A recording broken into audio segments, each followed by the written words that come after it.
Ok, donc, alhamdulillah, wassalatu wassalamu ala rasulillah, wa ala alihi wa sahbihi wa man walahu amma ba'd. Juste avant de commencer à lire les fatwas du Cheikh Al-Fawzan, j'aimerais juste faire un rappel, et en même temps c'est une nasiha pour les frères, au sujet du fait que, justement, le prophète sallallahu alayhi wa sallam nous a dit ad-dinu nasiha, ad-dinu nasiha, ad-dinu nasiha. La religion c'est le bon conseil. Donc, si quelqu'un il a des critiques à faire envers quelqu'un, il doit, et c'est son devoir, de lui donner le bon conseil. Et surtout quand quelqu'un il a une responsabilité. Et quand quelqu'un il a un poste de responsabilité vis-à-vis des musulmans. Moi-même, j'ai à un certain moment donné, quand j'étais imam, j'avais cette responsabilité-là.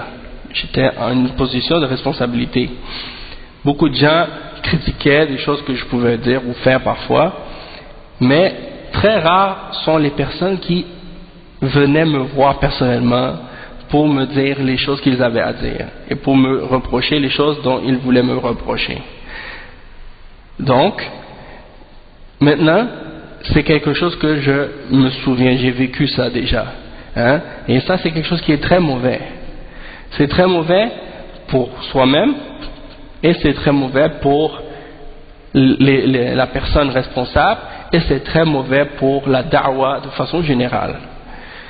Donc, il faut qu'on apprenne à être courageux et à être franc, à être honnête, d'aller voir les personnes envers qui on a des reproches à faire, que ce soit dans la religion ou que ce soit dans quelque chose de dunya, d'aller la voir et d'aller lui dire, de lui expliquer et de le faire pour Allah subhanahu wa ta'ala.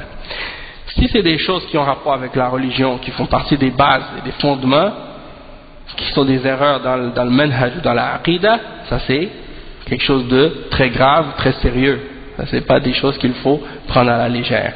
Si c'est des divergences d'opinion qu'on a personnelles sur des sujets, quelqu'un peut avoir divergence d'opinion là-dessus, donc dans ce cas-là c'est moins grave. Mais il faut juste être capable de discuter, de se parler entre nous, d'échanger nos points de vue pour essayer de savoir sur les choses sur lesquelles on n'est pas d'accord. Puis si on n'est pas d'accord, c'est pas la fin du monde. Chacun peut avoir son opinion sur des choses comme par exemple, si quelqu'un par exemple il aime pas l'éclairage, ou bien quelqu'un il aime pas, je sais pas moi, la couleur des tapis, il dit son point de vue et ça finit là. Tant que c'est pas des questions de religion, si on n'est pas d'accord, on n'est pas d'accord, c'est pas grave. Si on n'est pas d'accord, il faut pas que ça. Si on n'est pas d'accord sur des choses comme ça de la gestion des choses, c'est pas une raison pour faire de la division entre nous.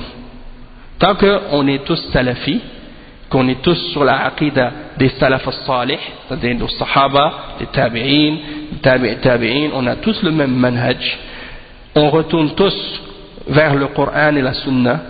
On retourne tous vers la compréhension de nos prédécesseurs pieux. On retourne tous à nos ulama, et ce sont tous les mêmes ulama qui sont sur le Coran et la Sunna, qui sont loin de toutes les bid'ah et des sectes et des égarements.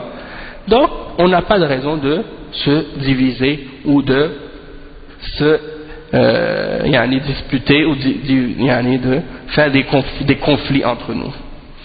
Ces choses-là, ces divergences-là sont permises et elles n'amènent pas de l'animosité entre nos cœurs ou de la haine ou de la répulsion entre nous.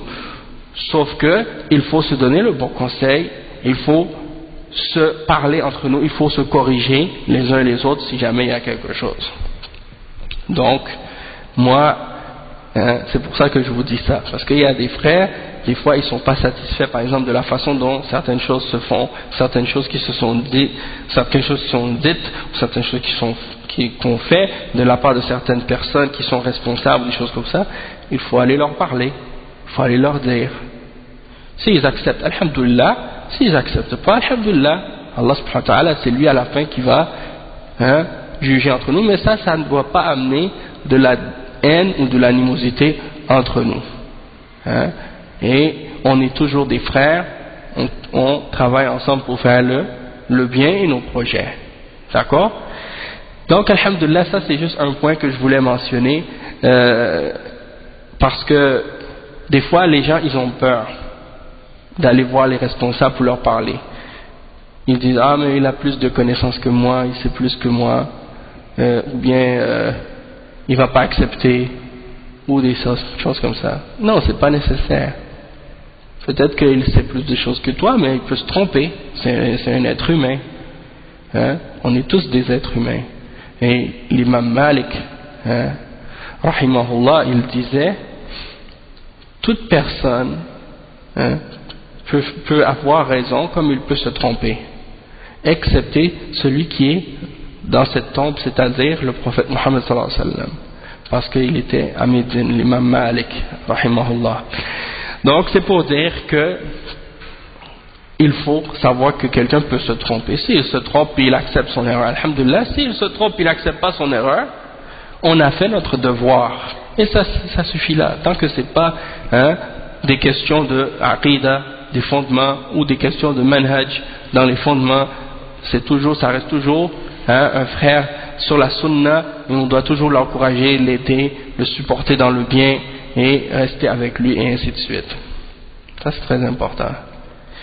Si vous avez des problèmes avec quelqu'un, allez voir cette personne directement et allez lui parler directement, et essayez de régler les affaires. Si c'est pas possible de le faire individuellement, de régler le problème individuellement, on peut essayer par la suite de faire comme si de se réunir entre nous, puis de faire une réunion pour essayer de régler les problèmes entre nous. Et si c'est pas possible de le faire de cette façon-là, il y a toujours possibilité d'appeler des shuyukh et des ulama pour que les shuyukh et les ulama tranchent entre nous et règlent les divergences et clarifient les choses sur lesquelles on n'est pas d'accord pour essayer de trouver un compromis. Donc ça c'est des possibilités. Donc sinon l'attitude que certaines personnes ont de vouloir faire des problèmes, des désordres, des dissensions, des fitanes, parler dans le dos, ça c'est pas notre méthodologie, ça c'est pas notre voie, parce qu'on est des gens sur la sunna, on ne fait pas partie des gens d'égarement ou de bid'a, des choses de ce genre. Donc ça c'est juste un rappel que je voulais faire à ce sujet-là. Wallahu a'lam, subhanakallah wa bihamdika, ashhadu an la ilaha illa ant, astaghfiruka wa atubu ilayk. Donc on peut lire une ou deux fatwas avant le azan. Inch'Allah, pour profiter le plus possible du temps. Bismillah, walhamdulillah, wassalatu wassalamu ala rasulillah, wa ala alihi wa sahbihi wa man walahu, amma ba'd. Donc, on est donc à la partie 45 dans la lecture des fatwas du Cheikh Saleh Al-Fawzan. Et on lui a posé la question suivante. As-su'al. Dans le livre Al-Ijabat al-Muhimma fil Mashakil al-Mulimma, on lui a posé la question As-su'al fil khitam nashkuru li fadilatikum at-takarrum bil ijabati ala al-as'ila wa nawuddu at-takarrum bi tawjihin lil ladina اغتروا بمثل هذه الجماعات وانضموا إليها أو دعوا بدعوتها. Donc le cheikh, on lui a posé la question suivante.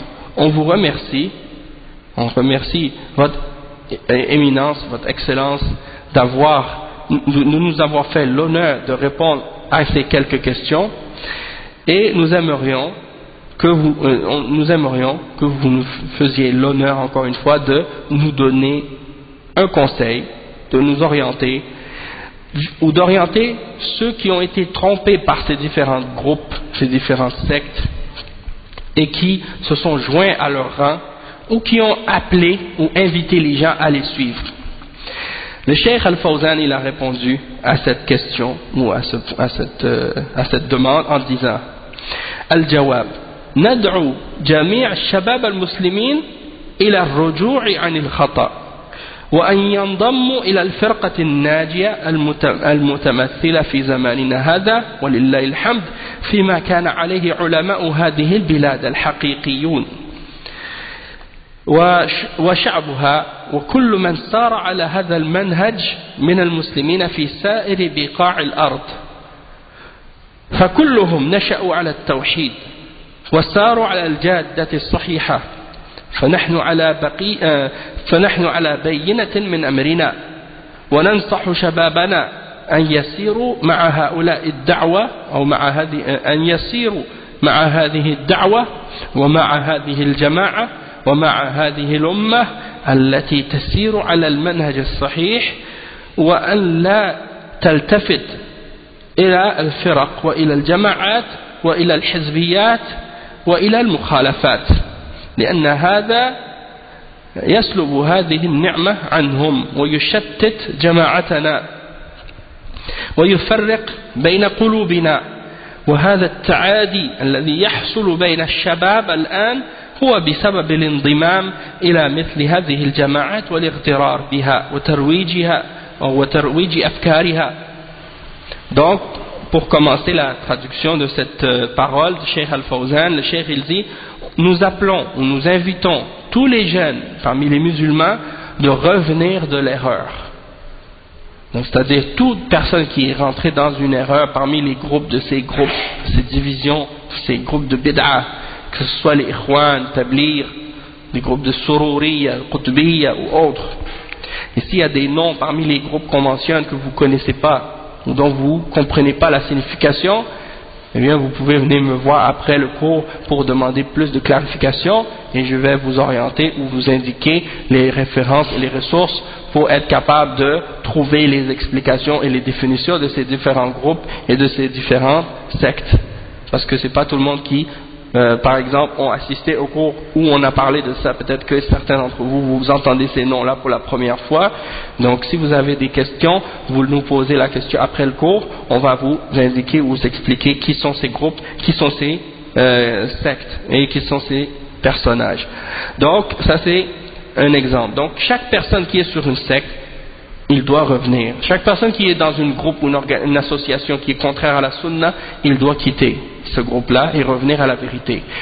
C'est pas comme certaines personnes qui disent on s'unit sur les choses sur lesquelles on est d'accord puis on s'excuse sur les choses dans lesquelles on est en désaccord, sans revenir de l'erreur, comme certaines personnes le veulent. Ils disent non, on est tous musulmans, c'est ça l'important, il faut tous travailler ensemble, peu importe qu'on est d'accord ou non sur les principes de la foi ou sur les fondements de la religion ou de la croyance. Ça c'est pas possible. On doit s'unir en premier sur notre aqidah et sur notre manhaj. Si on n'est pas unis là-dessus, comment on peut s'unir sur le reste? C'est pas possible. Donc ça c'est très important de revenir sur l'erreur et de ne pas persister sur l'erreur puis de dire on continue quand même à travailler ensemble. Ça c'est pas possible. Et ils doivent rejoindre le groupe sauvé qui est représenté à notre époque par la grâce d'Allah par ceux que suivent les ulama de ce pays qui sont réellement les ulama de ce pays ainsi que sa population qui ont suivi la voie des musulmans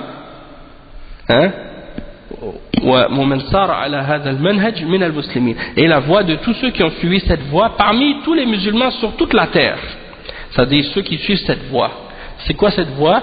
C'est la voie du Coran, de la Sunna et de la compréhension des pieux prédécesseurs et de se désavouer des groupes et des déviations et des individus et des innovations qui sont apparues après les Sahaba, après le prophète sallallahu alayhi wa sallam et les Sahaba.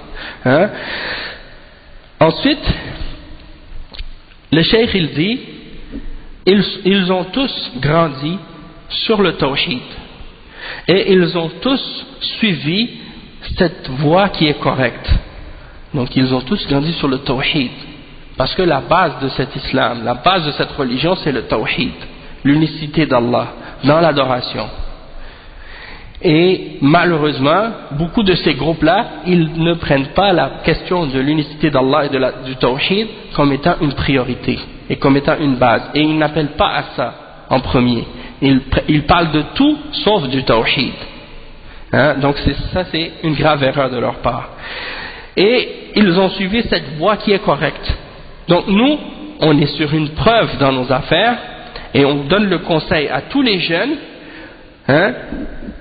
de suivre cette da'wa et d'être avec ce groupe qui est sur ce que suivaient les premiers de cette umma, d'être avec ce groupe et d'être avec cette jama'a qui suit cette voie et ce chemin qui est correct, et de ne pas se tourner ni à gauche ni à droite vers les différentes sectes et les différents regroupements, les différentes parties qui ont des divergences et qui contredisent la vérité.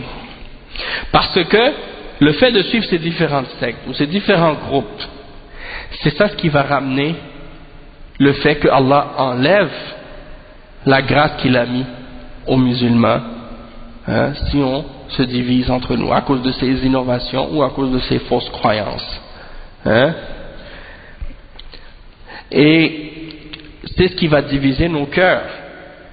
Et c'est ce qui fait que qu'est-ce qui se passe actuellement entre les jeunes se produit. Le fait que certains d'entre eux rentrent dans ces groupes et ils se laissent tromper par ces groupes et ils propagent ces idéologies-là. Donc comment on fait pour se protéger de ces idéologies-là et de ces sectes et de ces groupes? Premièrement, c'est en étudiant et en apprenant notre aqidah, notre croyance, notre tawhid. Si on commence par étudier ces bases-là, premièrement de bien connaître le Coran, de bien connaître la Sunna, de bien étudier la aqidah qui est basée sur le Coran et la Sunna, et comment les Sahaba et les Tabi'in ont cru justement à ces choses-là, ça fait en sorte qu'on a une base solide. Et que par la suite, on est capable de distinguer entre les gens, entre les appels, entre les différentes da'wat qui existent, les différents groupes. Mais si on n'a pas une base solide, eh bien on se base juste sur l'extérieur et l'apparence, et on oublie le fond et les fondements et les bases, et on se laisse séduire facilement par celui qui parle bien ou qui a une belle présentation. Et ça c'est très dangereux. Donc c'est pas juste de voir la personne ou regarder l'apparence, mais de connaître les fondements et les bases de cette religion-là. Là, ça commence par la croyance, la aqidah. Et on voit que une grande partie des musulmans, ils refusent ou ils ont été séduits par des groupes qui refusent de parler d'aqidah, de croyance. Donc, ceux qui ont été trompés par ces groupes-là et qui propagent ces idéologies-là, c'est eux qui sont à la cause ou une des causes de la division qui existe entre les cœurs. Et qu'est-ce qui est étonnant aujourd'hui, c'est que ceux qui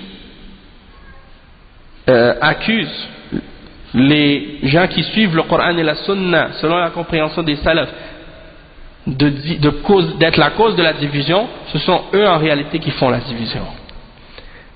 Ils disent, vous divisez les musulmans. On leur dit, comment est-ce qu'on divise les musulmans? Ils disent, vous divisez, vous les salafis, vous divisez les musulmans. Premièrement, parce que vous vous dites salafis. Deuxièmement, parce que vous appelez au tawhid. Et troisièmement, parce que vous appelez à la sunna. Et que vous critiquez les bid'ah. Nous, on va leur répondre quoi? On va leur dire, premièrement, de se dire salafi, ça veut dire quoi? Ça veut dire qu'on suit le Coran et la Sunna selon la compréhension des Sahaba et des Tabi'in et de ceux qui les ont suivis jusqu'à notre époque.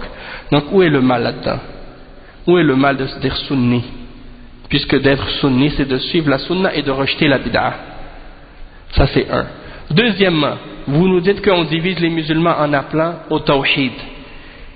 En quoi le fait d'appeler à ce que les messagers d'Allah ont appelé pourrait nous diviser si on est réellement croyant?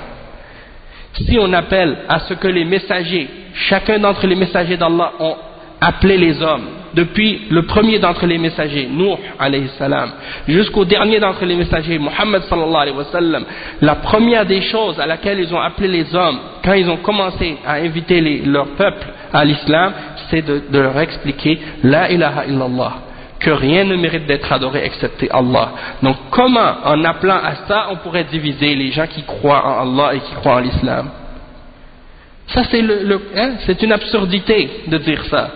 Parce que si le tawhid ne nous unit pas, quoi d'autre va nous unir? La bid'a, le kufr, le shirk, c'est ça qui va nous unir? Donc ça c'est très grave de dire ça, de nous accuser de diviser les gens en leur expliquant la base même de la da'wa de tous les messagers. Ça c'est une absurdité. Et troisièmement, on divise les musulmans parce qu'on appelle à la sunna et qu'on critique la bid'a et ceux qui invitent à la bid'a. On divise à cause de ça. Alors si c'est ça qui nous divise, il y a un gros problème. Qu'est-ce qui va nous unir dans ce cas-là? L'innovation? Le fait d'inventer des choses dans la religion? Hein? Donc en fait c'est le contraire. Donc ces gens-là, qu'est-ce qu'ils veulent? Ils veulent qu'on se taise, qu'on ne parle pas de tawhid, qu'on ne parle pas de la sunna, et de suivre la sunna, et surtout de ne pas critiquer ceux qui s'opposent au tawhid, ceux qui sont dans le shirk, et de ne pas critiquer ceux qui s'opposent à la sunna, c'est-à-dire ceux qui appellent à des innovations et des bid'a dans la croyance ou dans la pratique. Ils ne veulent pas ça, hein, parmi les différents groupes qui existent. Et c'est comme ça qu'on les reconnaît. Donc nous on dit, ceux qui appellent à diviser les musulmans aujourd'hui, c'est ceux qui persistent à suivre les voies d'égarement et qui refusent de revenir au tawhid et d'enseigner le tawhid et de clarifier le tawhid, ou qui refusent d'expliquer la sunna et de clarifier la sunna et le danger de la bid'a. Celui qui refuse ça, il a divisé la ummah. C'est lui le vrai responsable de la division. On revient donc à la suite de la fatwa de Cheikh Al-Fawzan. Il dit وأدعوهم إلى التمسك بالعقيدة الصحيحة والمنهج الصحيح الذي يدعو إلى الكتاب والسنة بفهم السلف الصالح والذي يمثل منهج الفرقة الناجية والتي تبنتها بلادنا منذ أكثر من 200 سنة والمتمثل بدعوة المجدد شيخ الإسلام محمد بن عبد الوهاب الذي هو امتداد لدعوة السلف الصالح والتي جددها شيخ الإسلام ابن تيمية وتلامذته بعده فإن بلادنا قائمة على التوحيد وناجحة وحتى الأعداء دونوا اعترافاتهم بأننا نعيش في أرقى أنواع الأمن في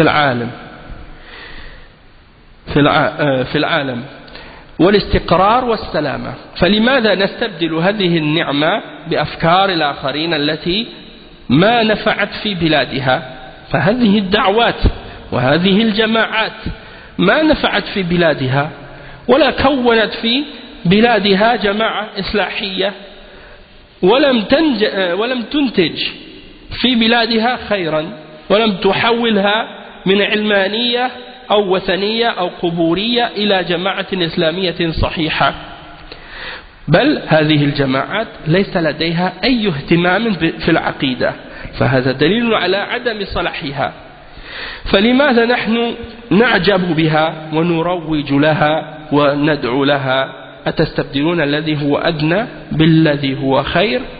Donc le cheikh il conclut cette réponse en disant donc je les appelle tous, c'est-à-dire les jeunes, à s'accrocher à la aqidah qui est correcte et à la méthodologie et à la voie qui est correcte et à inviter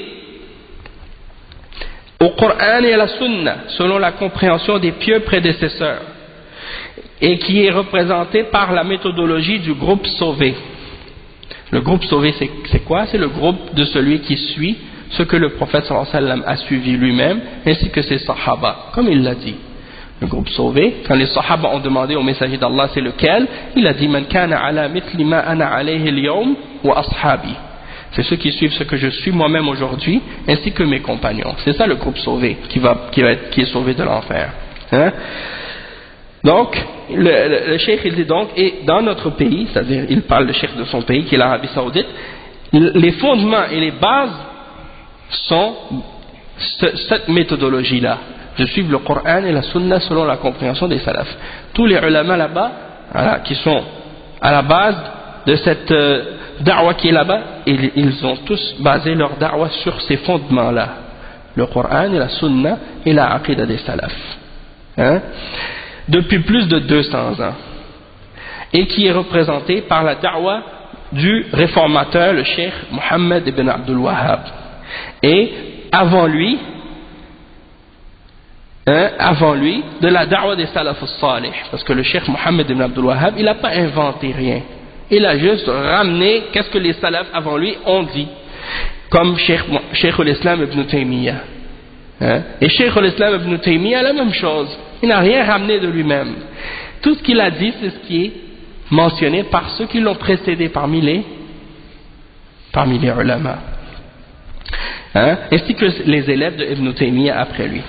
Donc il dit notre pays il est établi sur le tawhid et il a réussi dans cette da'wa. À l'époque, comme on a dit, il y avait des tombeaux qui étaient adorés. Avant, en Arabie Saoudite, il y avait des tombeaux que les gens allaient adorer, des tombes que les gens prenaient comme des idoles, comme dans les autres pays musulmans aujourd'hui. Le cheikh Mohammed ibn Abdul Wahhab, il a appelé au tawhid dans ce pays-là et il a réussi, alhamdulillah, par le succès d'Allah, à éradiquer toutes ces différentes formes de shirk et d'innovation dans son pays. Donc ça c'est par la grâce d'Allah. Et même les ennemis de cette da'wa ont reconnu que ce que les musulmans qui vivent en Arabie Saoudite aujourd'hui vivent comme stabilité et comme paix, c'est un des niveaux les plus évolués que l'humanité a connu, que le monde a connu. Alors pourquoi on va changer cette grâce pour une autre grâce? Cette grâce qui existe là-bas, si les autres pays musulmans s'accrochent au Coran et à la Sunna et à la compréhension des salafs comme eux, ils vont eux aussi connaître cette stabilité-là et cette paix. Parce que c'est une promesse d'Allah subhanahu wa ta'ala, que quiconque parmi les musulmans s'accroche à ça, ils vont connaître cette paix et cette stabilité. Et ça ne veut pas dire, comme le cheikh il l'a dit déjà, ça ne veut pas dire qu'il n'y a pas de péché là-bas, ça ne veut pas dire qu'il n'y a pas de choses qui sont contraires à l'islam, que c'est parfait à 100%, ça ne veut pas dire ça. Sauf que, quand même, c'est un des meilleurs pays qui fait plus d'efforts pour établir justement la charia d'Allah et la aqida et le tawhid. Ça, il faut le reconnaître. Il faut être juste et honnête. Et ensuite, il dit, donc, pourquoi on va changer notre grâce qu'on a pour des idéologies qui viennent de l'extérieur et que ces idéologies-là, dans leur propre pays, ils n'ont eu aucun succès. Que regarde la da'wa des Ikhwan qui vient de l'Égypte ou la da'wa de Tabligh qui vient de l'Inde. Et bien dans ces pays-là, il y a encore des tombes qui sont adorées. Il y a encore des bid'ah qui sont propagées. Qu'est-ce qu'ils ont réussi à faire? Est-ce qu'ils ont établi un État qui est basé sur la charia, qui a rejeté la laïcité ou des choses comme ça? Non. Wa alaykum salam al hakim. Donc, ces choses-là n'existent pas là-bas. Non. Donc, pour terminer, donc le cheikh il dit, toutes ces jama'at, ils ne donnent pas d'importance à la croyance. Ça, c'est la preuve que ces groupes-là, ils ne sont pas corrects, ils ne sont pas bons. Alors pourquoi nous, donc, on va trouver quelque chose, on va trouver que ces groupes-là sont bons, et on va propager ces groupes, ou bien on va appeler à ces groupes-là? Est-ce qu'on va changer qu'est-ce qui est meilleur est-ce qu'on va changer, on va quitter ce qui est meilleur pour quelque chose de moins bon? Donc ça, c'est quelque chose qui doit nous faire réfléchir. Donc on va s'arrêter ici, et on continuera demain, Inch'Allah, la suite des lectures de ces fatawa, Inch'Allah. Subhanakallahumma bihamdik, ashhadu an la ilaha illa anta astaghfiruka wa atubu ilayk. Barakallahu fikum wa jazakumullahu khairan wa assalamu alaykum wa rahmatullahi wa barakatuh.